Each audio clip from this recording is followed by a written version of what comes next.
உட்கட்டமைப்பு வசதிகள் இல்லாத பொறியியல் கல்லூரியில் இணைப்பு அங்கீகாரம் ரத்து செய்யப்படும் என்று அண்ணா பல்கலைக்கழக துணைவேந்தர் வேல்ராஜ் தெரிவித்துள்ளார்.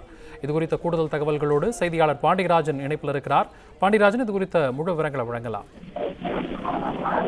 உட்கட்டமைப்பு வசதிகள் இல்லாத பொறியியல் கல்லூரியில் இணைப்பினுடைய அந்த அங்கீகாரம் ரத்து செய்யப்படும் என அண்ணா பல்கலைக்கழக துணைவேந்தர் வேல்ராஜ் தெரிவித்திருக்கிறார்.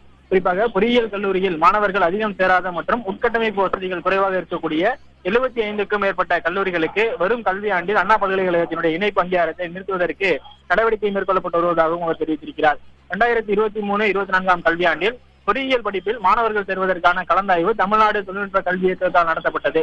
இந்த கலந்தாய்வில் 442 கல்லூரிகளில் உள்ள 2,19,346 இடங்களில் ஒற்றை சாரார முறையில், அதாவது சிங்கிள் விண்டோ முறையில் 1,60,780 விண்ணப்பங்கள் பெறப்பட்டன. அதற்கான அனுமதி வழங்கப்பட்டது. அதில் 80,951 மாணவர்கள் பொது பிரிவிலும் அரசு பள்ளி மாணவர்களுக்கான 7.5% உள்ஒதுக்கீட்டின் கீழ் 8,475 மாணவர்களுக்கு சேர அனுமதி வழங்கப்பட்டது. தற்போது அண்ணா பல்கலைக்கழக துணைவேந்தர் வேல்ராஜுக்கு தெரிவித்திருப்பதாவது, அண்ணா பல்கலைக்கழகத்தில் இணைப்பு பெற்ற மற்றும் அங்கீகாரம் பெற்றிருக்கக்கூடிய 75 கல்லூரிகளில் ஒரு மாணவர்கள் கூட சேரவில்லை எனவும், குறிப்பாக ஒரு சில கல்லூரிகளில் 10க்கும் குறைவான மாணவர்கள் சேர்ந்திருப்பதாகவும் தெரிவிக்கப்பட்டிருக்கிறது. இந்த கல்லூரியில் இருக்கக்கூடிய மாணவர்களை வேறு கல்லூரிகளுக்கு மாற்றுவது குறித்தும் கல்லூரிகளுக்கான இணைப்பை ரத்து செய்வது குறித்தும் நடவடிக்கை மேற்கொள்ளப்பட்டு வருவதாகவும் தெரிவித்திருக்கிறார்.